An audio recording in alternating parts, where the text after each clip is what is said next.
Vamos a desarrollar el complemento número 1 a la presentación ya realizada que se titulaba Pandemia, de la evidencia científica a la excusa para mantener la vieja economía, que fue realizada el 8 de agosto del 2020, según se puede encontrar en el enlace que ahí se presenta en pantalla. Este complemento número 1 está destinado a responder algunos interrogantes ante informaciones que circulan profusamente. Se trata de dar una explicación con base científica sobre inmunidad de rebaño. Se usarán ejemplos simples y explicaciones para aquellos que no son especialistas. Los especialistas pueden recurrir a trabajos científicos en revistas con arbitraje. Este complemento entonces va a tratar sobre la inmunidad de rebaño, lo que se llama efecto rebaño. Este efecto rebaño o inmunidad de rebaño se consigue cuando una parte de la población se ha contagiado y tiene anticuerpos o inmunidad celular durante un periodo significativo. En algunas enfermedades requiere un 60-70% de personas que se hayan contagiado tengan o no tengan síntomas. Recuerden que en el COVID hay un porcentaje bajo de personas que tienen síntomas y aparentemente muchas más que se contagian pero no tienen ningún síntoma.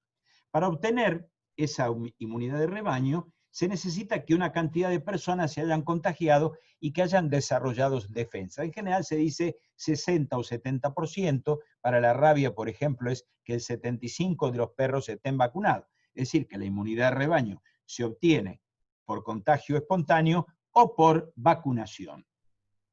Y el segundo elemento que se necesita es que se produzca inmunidad por un tiempo, no que dure 15 días, sino que dure 6 meses, un año o de por vida. Hay enfermedades que provocan inmunidad para toda la vida, otras que no. La gripe es de vacunación anual, otras son de vacunación bianual. Depende de cuánto dure la inmunidad que se logre, tanto sea por vacunación o por contagio directo.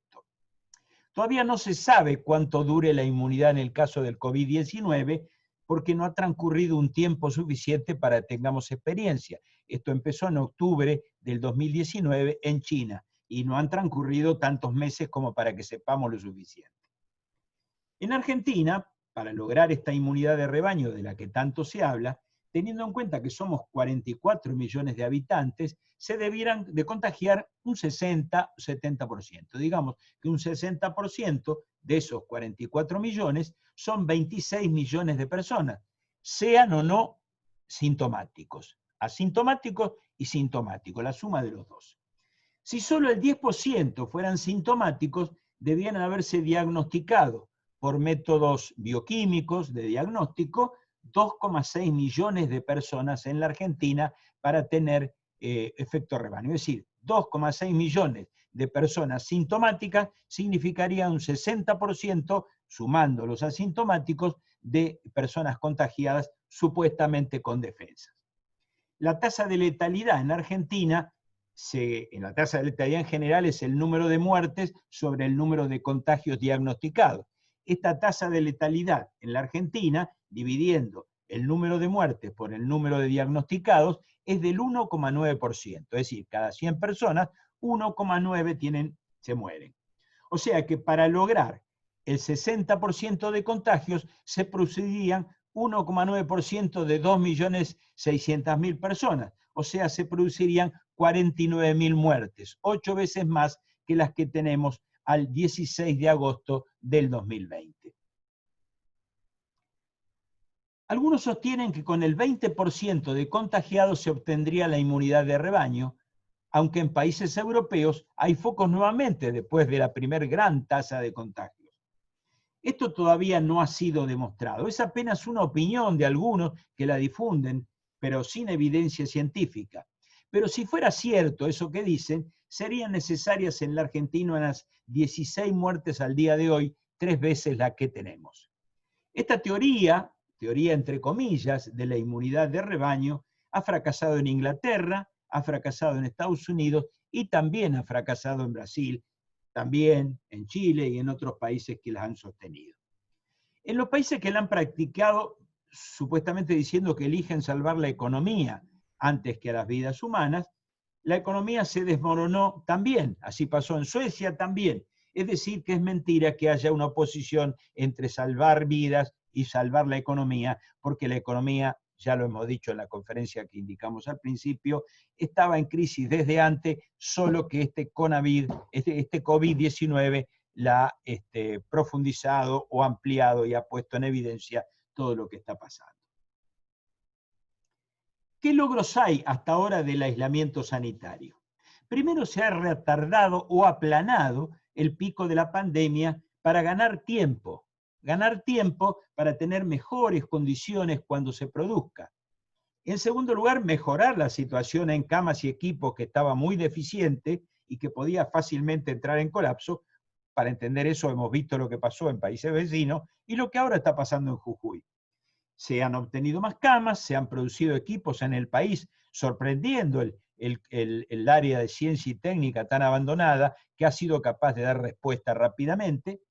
En tercer lugar, se puede esperar el logro de mejores tratamientos o la llegada de la vacuna, que ya está más cerca, o medicamentos que puedan permitir tratar esta enfermedad disminuyendo la mortalidad. Y en cuarto lugar, se ha logrado evitar que las enfermedades respiratorias del invierno, que ocurren en la Argentina tradicionalmente y que han disminuido por el aislamiento sanitario, se superpongan con el COVID y que iba a provocar un desastre. Imaginemos que esto hubiera ocurrido en marzo, abril, mayo. Algunos exageran diciendo que al fin no se sabe nunca. Lo que estamos logrando es retardar eso y eso ha permitido estar en mejores condiciones en todos los sentidos y evitar saturar el sistema. Fíjense lo que está ocurriendo en Jujuy, que se pensaba que no iba a ocurrir, que ya estaba salvado el problema, y que fácilmente es pasar ese límite que nos lleva a la saturación. ¿Qué carencia, sin embargo, tiene el aislamiento sanitario actual? Primero, le falta lo principal, que es organizar a la población en comités de emergencia de pobladores de cada lugar, que son los que saben lo que hace falta y qué problemas tiene cada habitante, problemas no solo con respecto a la enfermedad, sino de suministro de alimentos, de medicamentos, de estados de emergencia, de necesidad de ciertas condiciones de trabajo condicionada y aquellos que no puedan trabajar que reciban el apoyo conveniente, que si bien se ha hecho, lo que se ha hecho es lo necesario, pero no es suficiente. En segundo lugar, cambiar totalmente el modelo económico para que los fondos salgan de quienes se enriquecieron con la situación argentina, para iniciar una nueva política económica, una política de soberanía nacional, de independencia nacional. Sin lo anterior, no se puede superar lo sanitario esencial. Lo que se ha demostrado en este momento y que se está viendo es que aún con camas y equipos solos no reemplazan al hombre. Ese personal sanitario que ha sufrido malas condiciones de trabajo, malas condiciones salariales, que ha tenido que abandonar los hospitales, a los que le falta personal que además lucha denodadamente y se enferma disminuyendo ese personal.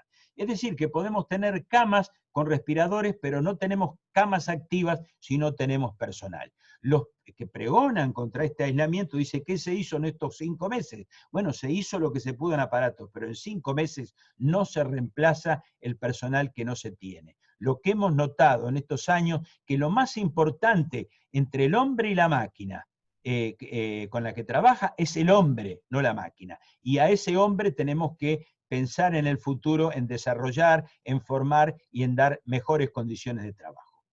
Y lo cuarto que falta es que solo la actividad protagónica y consciente del pueblo puede superar la feroz campaña de desinformación y de confusión que está ocurriendo en todos los medios de difusión y los medios sociales.